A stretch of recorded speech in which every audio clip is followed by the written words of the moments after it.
इन चक्करों में अपने खुदा को, अपने गॉड को ना भूलना, वो असल है। इस जुल्म और ज़्यादती को अगर यहाँ हो रहा है तो हम ऐसे अल्लाह को नहीं मानते। वो अच्छा काम करता है तो सवाब भी उसी को मिलता है, ऐसा नहीं कि उसका क्रेडिट अल्लाह ले जाता है और सवाब अपने आप को देता है। मैं समझता हूँ कि एथिज्म के पास इसके अलावा और कुछ है भी नहीं। तो क्या लगता है कि सिलसिला आगे बढ़ेगा, यहीं पर रुक जाएगा? मामला थोड़ा सा बिगड़ रहा है, ऑडियंस की तरफ से भी तो फ़ौरन कंट्रोल किया। मैं उन्हें बार बार एकेडमिक माहौल में लाने की कोशिश कर रहा था, लेकिन समझ में नहीं आ रही। बहरहाल कि नहीं यही दुनिया है और उसके बाद आगे कुछ नहीं है, तो ठीक है फिर तो एथिस्टिक वर्ल्ड व्यू से ही होगा। मैंने ये चीज़ अपने ओपनिंग स्टेटमेंट में पहले ही कही थी कि अगले 2 घंटे में आप देख लेंगे जनाब जावेद अख्तर साहब सिर्फ और सिर्फ इमोशनल आर्गूमेंट देंगे, लॉजिकल आर्गूमेंट नहीं। अस्सलाम वालेकुम everyone, this is Neha Shamsi. Friends, आज हम किसी आम टॉपिक पर बात नहीं करने वाले। आज हम उस सवाल पर बात करेंगे जो सदियों से इंसानियत के सामने खड़ा है। Does God exist? क्या गॉड का कोई वजूद है? हाल ही में दिल्ली के कॉन्स्टिट्यूशन क्लब में एक ऐसी हिस्टोरिक डिबेट हुई जिसने पूरे देश का ध्यान अपनी तरफ खींच लिया है। एक तरफ है मशहूर शायर और इंटेलेक्चुअल जावेद अख्तर साहब जो अपने एथिस्ट सोच के लिए जाने जाते हैं, और दूसरी तरफ है मुफ्ती शुमेल नदवी साहब जो तर्क और लॉजिक के साथ गॉड के होने का दावा करते हैं। ये सिर्फ एक बहस नहीं है, ये साइंस वर्सेस फेथ और लॉजिक वर्सेस बिलीव के एक ऐसी जंग है जिसे देखना हर उस इंसान के लिए ज़रूरी है जो सच की तलाश में है। आज मैं एक एक्सक्लूसिव इंटरव्यू जो इस डिबेट के बाद का है उस पर रिएक्शन देने वाली हूँ। डिबेट के बाद यासिर नदीम और शमाइल नदवी साहब का एक और चौंका देने वाला दावा। इस डिबेट के पीछे की असली कहानी और सवालों के जवाब दिए हैं जो स्टेज पर अधूरे रह गए थे। क्या जावेद अख्तर के सवाल वाकई लाजवाब थे या मुफ्ती साहब ने लॉजिक और नॉलेज से उन्हें पिछाड़ दिया? आज का ये रिएक्शन बहुत ही इंफॉर्मेटिव और दिमाग खोल देने वाला होने वाला है। तो चलिए इस डीप डिस्कशन को शुरू करते हैं। Let's start. टाइम्स में खुशामदीद। दिल्ली के कॉन्स्टिट्यूशन क्लब में होने वाली डिबेट आज की बहुत अहम और तारीखी रही। तकरीबन 2 घंटे तक मुनाजरा जारी रहा, डिबेट चलती रही। जावेद अख्तर और मुफ्ती शमाइल नदवी के बीच में जावेद अख्तर ने अपनी दलीलें दी खुदा के अदम वजूद पर, खुदा के इनकार पर, और मुफ्ती शमाइल नदवी ने बाज़ाब्ता साबित किया कि अल्लाह तबारक व तआला का वजूद है, खुदा का वजूद है। उन्वान ही रखा गया था डज गॉड एग्जिस्ट, और इसी टॉपिक पर बहस होती रही। जावेद अख्तर ने टॉपिक से भटकने की कोशिश की, इधर उधर जाने की कोशिश की, लेकिन मुफ्ती शमाइल नदवी ने मुद्दा पर रहते हुए, टॉपिक पर रहते हुए बहस की। और कॉन्स्टिट्यूशन क्लब का जो स्पीकर हॉल है पूरा भरा हुआ था। सामीन टाइम से पहले आ गए थे। 2 घंटे का टाइम था, 11 से 1 बजे तक, और ऑडियंस को कहा गया था, तमाम सामीन को कहा गया था कि उन्हें 11 बजे से पहले पहले आ जाना है। और तकरीबन 11:15 में यानी 10:45 पर ही पूरा स्पीकर हॉल भर चुका था। और दोनों तरफ के लोग थे, 100 लोग मुफ्ती शमाइल नदवी की तरफ से और 100 लोग थे जावेद अख्तर की तरफ से। शुरू में दोनों ने अपनी अपनी दलीलें दी, उसके बाद एक दूसरे की दलील का जवाब दिया, फिर क्वेश्चन आंसर का सिलसिला शुरू हुआ। ऑडियंस में आए लोगों ने सवाल पूछा और दोनों लोगों ने जवाब दिया। सौरभ द्विवेदी जो लल्लन टॉप के फाउंडर और संपादक है, उन्होंने मॉडरेटर का फरीज़ा अंजाम दिया और सौरभ द्विवेदी की भी लगातार तारीफ़ की जा रही है। इस डिबेट में मुफ्ती यासिर नदीम अलवाजदी भी मौजूद थे जो अमेरिका में रहते हैं और मुफ्ती शमाइल नदवी को उस्ताद भी हैं। उन्होंने इस डिबेट के हो जाने के बाद गले लगकर मुबारकबाद भी पेश की शमाइल नदवी को। आज की डिबेट कैसी रही और इसका क्या असर जाएगा, इसका क्या इम्पैक्ट पड़ेगा, इन तमाम मुद्दों पर बातचीत करते हैं मुफ्ती यासिर नदीम अलवाजदी से। अल्लाह ताला फरमाता है कि इन्ना हदैना सबीला इम्मा शाकिरन व इम्मा कफूरा, कि हमने रास्ता दिखा दिया, नहीं फ्री विल दे दी। अभी आपकी मर्जी है कि आप उस रास्ते पर चलें या ना चलें। चलेंगे तो शुक्रगुजार कहलाएंगे, नहीं चलेंगे तो नाशुक्र कहलाएंगे।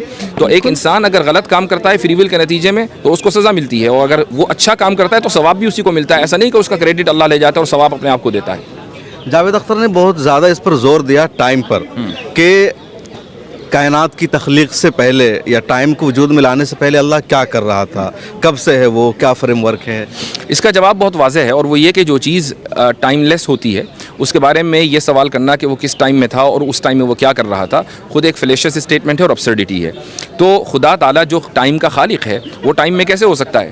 अगर आप मान लीजिए कोई पुर्जा बनाते हैं, आपने माइक बनाया, तो आप माइक के अंदर नहीं होंगे, माइक के बाहर ही होंगे। लेकिन चूंकि हमारे पास एक लिमिटेड लैंग्वेज है, ये हमारा लिमिटेशन है, ये खुदा का कसूर नहीं है। तो उस लिमिटेड लैंग्वेज की वजह से हम बात मरतबा पहले और बात का लफ्ज़ बोल देते हैं, हर जगह का लफ्ज़ बोल देते हैं, लेकिन हकीकत ये है कि खुदा न किसी मकान में है न किसी ज़मान में है, वो टाइमलेस है और स्पेसलेस है, और उसके बारे में टाइम या स्पेस का सवाल करना ये बुनियादी गलती है। तो जावेद अख्तर रेप का बार बार जिक्र कर रहे थे कि रेप हो रहा है तो क्या खुदा जिम्मेदार है, नौज़ुबिल्लाहि मिन ज़ालिक, तो इसको कैसे जस्टिफाई करेंगे आप, क्या जवाब देंगे इसका मतलब? जिम्मेदार खुदा किसी भी सूरत में नहीं हो सकता। मुफ्ती शमाइल साहब ने बड़ा अच्छा एक जवाब दिया था, और वो ये था कि एक अगर टीचर किसी अपने स्टूडेंट्स का एग्ज़ाम लेता है, वो मल्टीपल चॉइस क्वेश्चंस हैं, तो उसमें अगर 4 ऑप्शंस हैं तो एक ही तो सही है ना, बाकी 3 तो गलत हैं। तो आप टीचर को इल्ज़ाम नहीं ठहरा सकते कि भाई आपने 3 सवाल या 3 ऑप्शंस गलत कैसे डाल दिए, वो आपके इम्तिहान के लिए हैं। तो अगर वर्ल्ड व्यू ये है कि नहीं यही दुनिया है और उसके बाद आगे कुछ नहीं है, तो ठीक है, फिर तो एथिस्टिक वर्ल्ड व्यू सही होगा। लेकिन अगर वर्ल्ड व्यू ये है कि हम कहीं से आए और कहीं हमें जाना है, तो फिर atheistic world view does not make any sense. अच्छा, इस तरह की जो डिबेट है हालिया दिनों में, जो मौजूदा सिनेरियो है,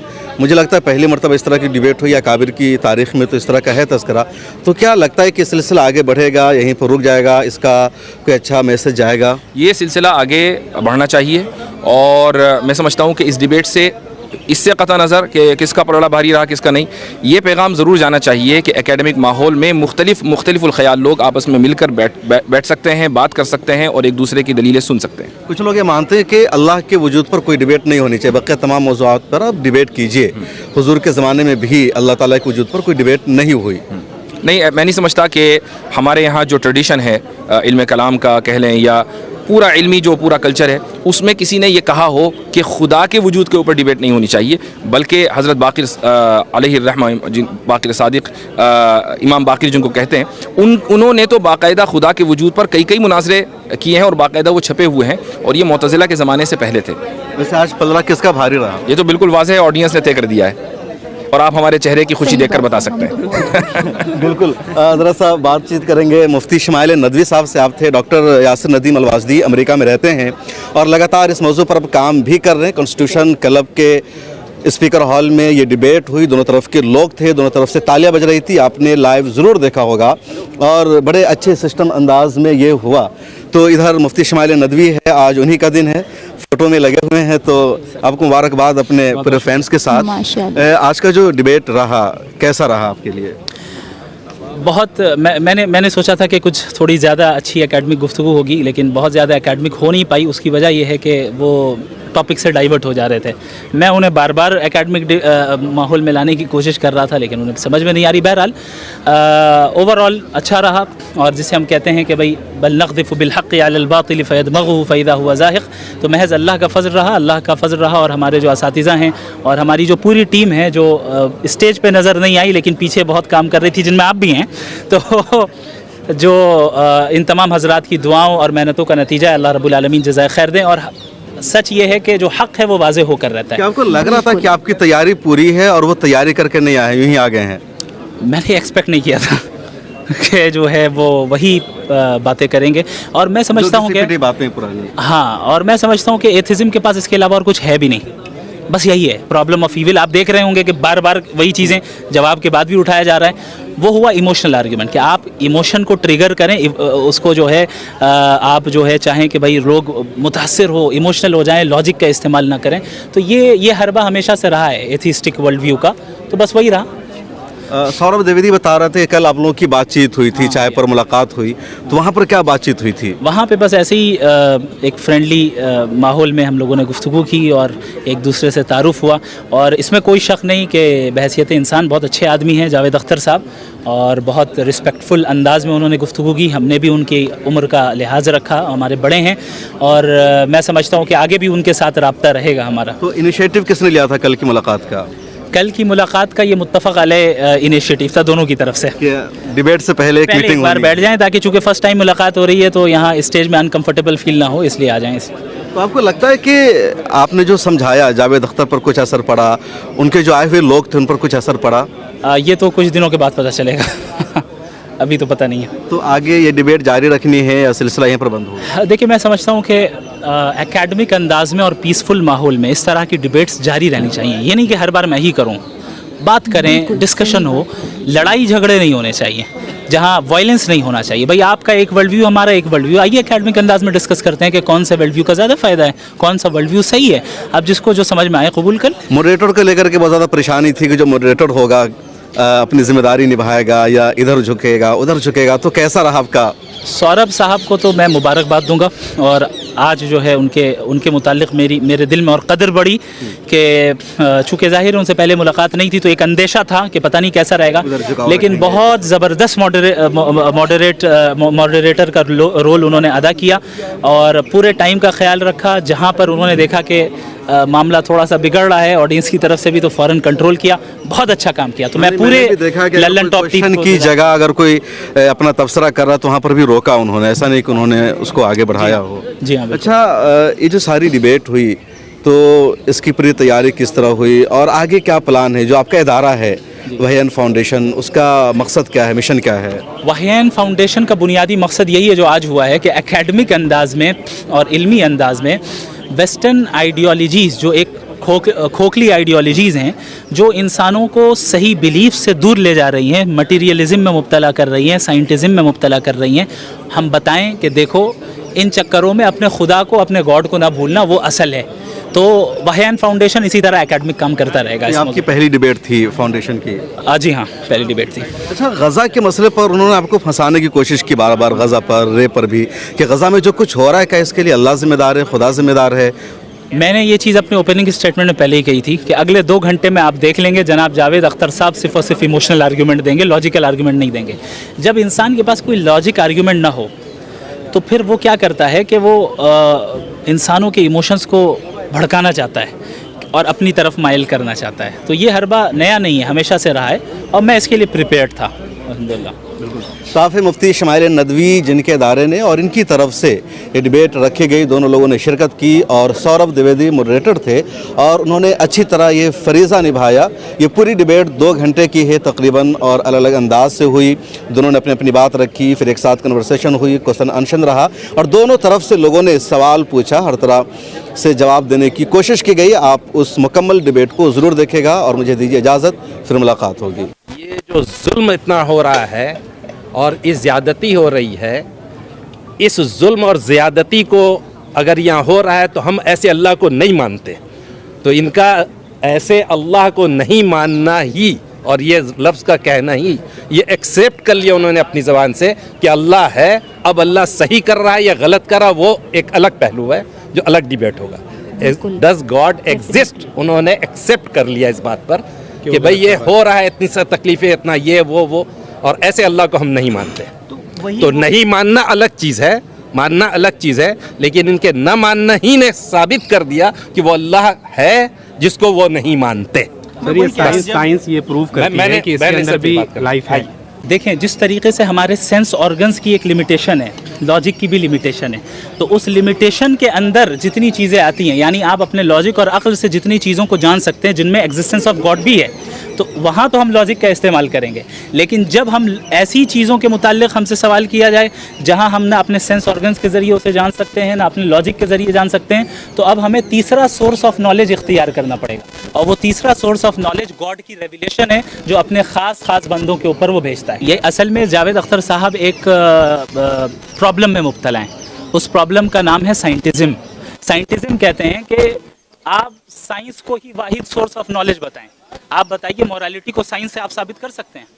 कभी नहीं कर सकते। साइंस का मदार एम्पेरिकल एविडेंसेस पर है। एम्पेरिकल एविडेंस से मोरालिटी साबित नहीं होगी, एम्पेरिकल एविडेंस से कॉन्शियसनेस साबित नहीं होती है, एम्पेरिकल एविडेंस से लॉ ऑफ कॉज़ैलिटी साबित नहीं होता है। आप कॉज एंड इफेक्ट को तो दिखा सकते हैं, लेकिन उन दोनों के दरमियान जो रिलेशन है वो खुद मेटाफिजिकल है। तो आप ऐसी चीज़ का इनकार कर रहे हैं जो हमारा लॉजिक खुद बता रहा है कि मेटाफिजिकल रियलिटी एग्जिस्ट करती है। वो कह रहे हैं मेटाफिजिकल रियलिटी मुझे नहीं पता क्या होता है। मैं नहीं समझ सकता कि इस उम्र में आने के बाद मेटाफिजिकल मतलब कोई नहीं समझता। सर भविष्य में ऐसी डिबेट की और संभावना है? देखें, ये एक बहुत बड़ी खूबी है। मैं जावेद साहब को भी अप्रिशिएट करूँगा, उनकी टीम को भी, कि हमारे मुल्क के कैसे हालात हैं आप जानते हैं। इन हालात में प्यार मोहब्बत के साथ बैठकर एकेडमिक अंदाज में डिस्कशन कर लेना, मैं समझता हूँ ये माइलस्टोन है, ये बहुत बड़ा काम हुआ है।